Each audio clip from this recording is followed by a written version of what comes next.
किया गया है, अभी रिपोर्ट आ रही है। गिरफ्तार किया गया। चलिए अफसोस की बात है, लेकिन जिस तरह मरकज की हुकूमत कल से उनके पीछे पड़ी हुई थी, शायद ये लग ही रहा था कि इस तरह का वो करेंगे। लेकिन अब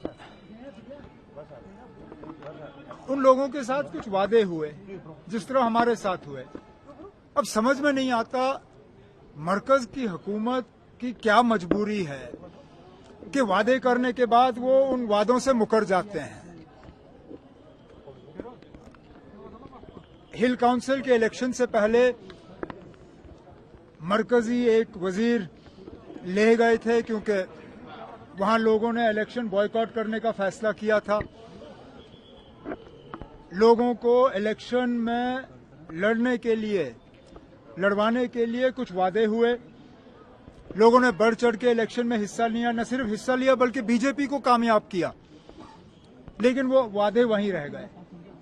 ठीक जिस तरह हमारे साथ भी कुछ वादे हुए थे जिसके बुनियाद पे लोगों ने इलेक्शन में हिस्सा लिया, जिसके बुनियाद पे हमने यहां पे हुकूमत बनाई। लेकिन अब समझ में नहीं आता क्या मजबूरी है मरकज की कि वादा करने के बाद वो उन वादों पे अमल नहीं करते। एलओपी का कहना है कि उमर साहब एंजॉय कर रहे हैं लद्दाख की सिचुएशन को और कहीं ना कहीं वायलेंस को जस्टिफाई किया जा रहा है। मैं क्यों वायलेंस को जस्टिफाई करूं? एलओपी साहब पहले ये समझाएं कि ये नौबत आई क्यों। एलओपी साहब को बहाने ढूंढने की बड़ी आदत है और जहां कसूर उनका होता है वहां किसी और को कसूरवार ठहराने की कोशिश करते हैं। मैं लद्दाख का एलजी नहीं हूं, लद्दाख की सिक्योरिटी मेरी जिम्मेदारी नहीं है, ना मैंने कहीं पे लद्दाख के वायलेंस को जस्टिफाई किया।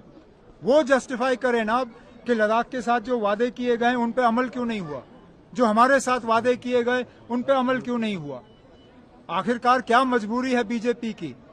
क्या इतना ही कसूर है जम्मू कश्मीर के लोगों का कि एलओपी साहब एलओपी हैं, सीएम नहीं है? क्या हमारे स्टेटहुड बनने के लिए या स्टेटहुड हासिल करने के लिए एलओपी साहब को सीएम बनना पड़ेगा? अगर यही है तो बताएं अदालत में कि जब तक हुकूमत नहीं बनती बीजेपी की तब तक जम्मू कश्मीर को स्टेटहुड नहीं मिलेगा। हम तो कम से कम उनको इख्तियार में आने की इजाजत नहीं देंगे। अगर इसके लिए वो हमारा स्टेटहुड जो है वो रोकें, हम अपना काम वैसे भी चला लेंगे। लोगों ने बढ़ चढ़ के इलेक्शन में हिस्सा लिया, न सिर्फ हिस्सा लिया बल्कि बीजेपी को कामयाब किया। लेकिन वो वादे वहीं रह गए। ठीक जिस तरह हमारे साथ भी कुछ वादे हुए थे जिसके बुनियाद पे लोगों ने इलेक्शन में हिस्सा लिया, जिसके बुनियाद पे हमने यहां पे हुकूमत बनाई। लेकिन अब समझ में नहीं आता क्या मजबूरी है मरकज की कि वादा करने के बाद वो उन वादों पे अमल नहीं करते। एलओपी का कहना है कि उमर साहब एंजॉय कर रहे हैं लद्दाख की सिचुएशन को और कहीं ना कहीं वायलेंस को जस्टिफाई किया जा रहा है। मैं क्यों वायलेंस को जस्टिफाई करूं? एलओपी साहब पहले ये समझाएं कि ये नौबत आई क्यों। एलओपी साहब को बहाने ढूंढने की बड़ी आदत है और जहां कसूर उनका होता है वहां किसी और को कसूरवार ठहराने की कोशिश करते हैं। मैं लद्दाख का एलजी नहीं हूं, लद्दाख की सिक्योरिटी मेरी जिम्मेदारी नहीं है, ना मैंने कहीं पे लद्दाख के वायलेंस को जस्टिफाई किया।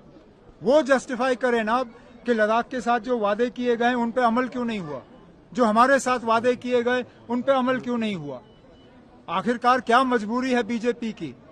क्या इतना ही कसूर है जम्मू कश्मीर के लोगों का कि एलओपी साहब एलओपी हैं, सीएम नहीं है?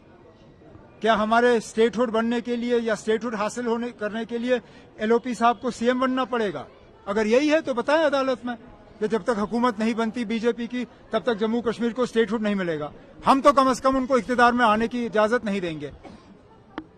अगर इसके लिए वो हमारा स्टेटहुड जो है वो रोकें, हम अपना काम वैसे भी चला लेंगे।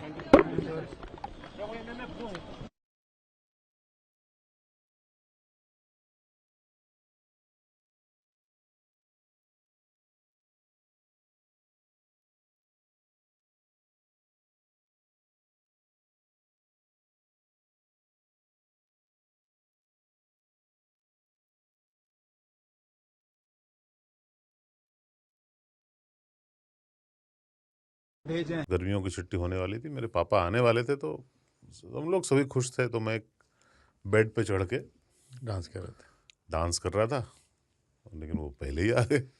फ्रीज तो मैं उस समय तो कंटिन्यू नहीं कर सकता था ना, तो फ्रीज फ्रेम टाइप का हो गया। कसम पैदा कर